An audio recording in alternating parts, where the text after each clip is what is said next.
لیٹن امریکہ کے کئی ممالک نے اپنے قرضوں کی ادائیگی سے مستقل انکار بھی کیا ہے، اور سب سے بڑی بات تو یہ ہے کہ انقلاب جہاں بھی اور جب بھی آیا ہے تو اس نے بیرونی قرضوں کو ریپوڈیٹ کیا، مثلا ایران میں، مثلا روس میں، مثلا چین میں، مثلا سودان میں، مثلا کوئی بھی انقلاب، جہاں بھی انقلاب آتا ہے تو وہ اپنے بیرونی قرضوں کو ریپوڈیٹ کر دیتا ہے، اس لیے کہ بیرونی قرضے جو لوگ دیتے ہیں اور جو لوگ لیتے ہیں وہ استعمار کے ایجنٹ ہوتے ہیں.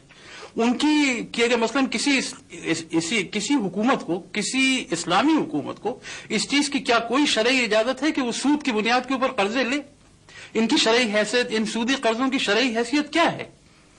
اگر کوئی اسلامی حکومت قائم ہوتی ہے تو اس کا فرض ہے کہ وہ ان بین الاقوامی قرضوں کو ریپوڈیٹ کرے، اور یہی بات اسلامی مشاورتی کونسل نے اپنی 1980 کی رپورٹ میں کہی تھی، جہاں صاف طور سے اس نے کہا تھا کہ ہم اصل کو ادا کریں گے اور ہم سود کو ریپوڈیٹ کر دیں گے. آغا مسعود حسین صاحب سے میں سوال کرنا چاہوں گا. میں اگر اجازت دیں آپ کو، میں ان کی بات کو، یعنی میں کیونکہ یہ ایک بڑا اہم مسئلے پہ ڈاکٹر صاحب نے روشنی ڈالی ہے، میں دراصل یہ کہنا چاہتا ہوں کہ بات اصل یہ ہے کہ میں مولانا مودودی صاحب کا ایک کوٹیشن میں آپ کی خدمت میں پیش کرنا چاہتا ہوں. انہوں نے کہا کہ پاکستان جو ہے وہ ایک اسلامی معاشرہ نہیں ہے. میں بالکل ان سے اتفاق کرتا ہوں.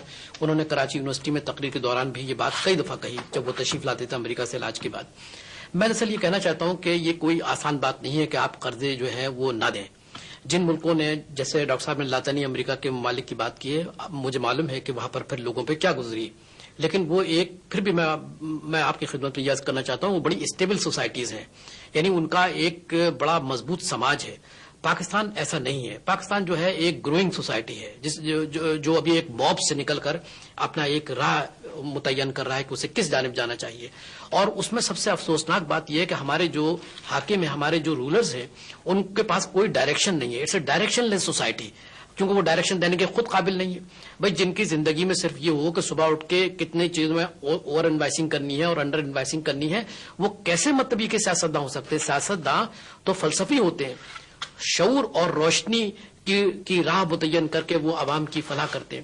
میں آپ سے عرض کر رہا ہوں کہ اگر خدا نہ خواستہ پاکستان ڈیفالٹ ہو جاتا ہے تو اس کے آپ کو میں بتاؤں کہ کیا صورتحال ہوگی.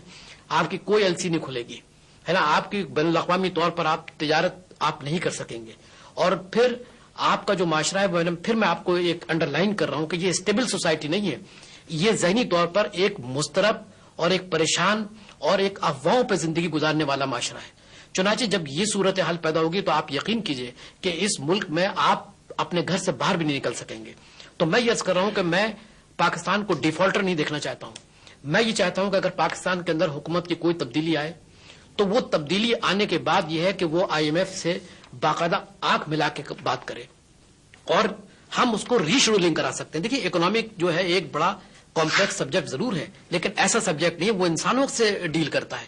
آپ اس کو ری شیڈولنگ کرا سکتے ہیں. میں ایسے بہت سے ملکوں کے مثال آپ کی خدمت پیش کرتا ہوں جنہوں نے اپنے قرضے ری شیڈول کرائے. آغا صاحب، آپ موجودہ گمبھیر معاشی صورتحال کا تو اعتراف کر رہے ہیں اور اس کا حل بھی آپ بتا رہے ہیں، تو کیا موجودہ سیاسی قیادت اس بات کی اہل ہے کہ وہ ان حالات سے نمٹ سکے؟ حاجی صاحب، میں آپ سے عرض کروں کہ دیکھیے موجودہ جو سیاسی قیادت ہے، جو ہمارے ملک کے اس وقت سربراہ ہیں، دیکھیے وہ سیاسی عمل سے نہیں آئے ہیں، وہ ایک انجینئرڈ الیکشن سے آئے ہیں، اور یہ سب جانتے ہیں. میں اس لیے یہ بات آپ سے عرض کر رہا ہوں کہ میں صرف یہ جملے ادا نہیں کر رہا ہوں، بلکہ وہ سارے لوگ جو سیاست سے باخبر ہیں اور جو الیکشن کی کارکردگی سے باخبر ہیں، وہ بھی یہ بات جانتے ہیں کہ یہ، اور پھر خود وہ جو ہمارے قائد ہیں اس وقت جو سربراہ ہیں، ان کو خود یہ بات معلوم ہے کہ وہ مختلف ذرائع سے اقتدار پہ پہنچے ہیں، چنانچہ ان کو وہ ادراک ہی نہیں ہے. میں ان کی قیادت کو میں کہتا ہوں ٹھیک ہے جناب، آ گئے تو ہم تو غریب آدمی ہیں بھائی، تسلیم کر لیں گے کہ آپ ہمارے قائد ہیں، لیکن سوال یہ ہے کہ وہ ذہن کہاں سے آئے، وہ جذبہ کہاں سے آئے، وہ دل کہاں سے آئے، وہ روشنی کہاں سے آئے، وہ شعور کہاں سے آئے کہ آپ ملک کے ان معاملات کو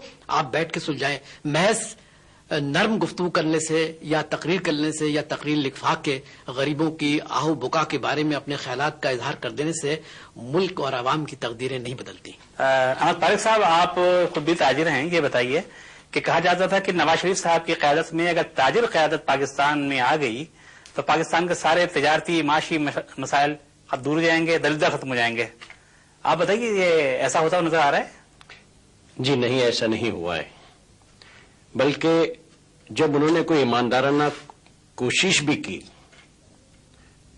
تو میں یہ کہوں گا کہ شاید ان کے پاس وہ ٹیم موجود نہیں ہے کہ وہ ان کے وہ جو ارادے ہیں ان کو پورا کریں، یا بیوروکریسی اتنی پاورفل ہے کہ ان کے جو بھی کوئی تھوڑے بہت پلان ہیں ان کو الٹ کر دیتی ہے. میں اس زمین میں آپ کے سامنے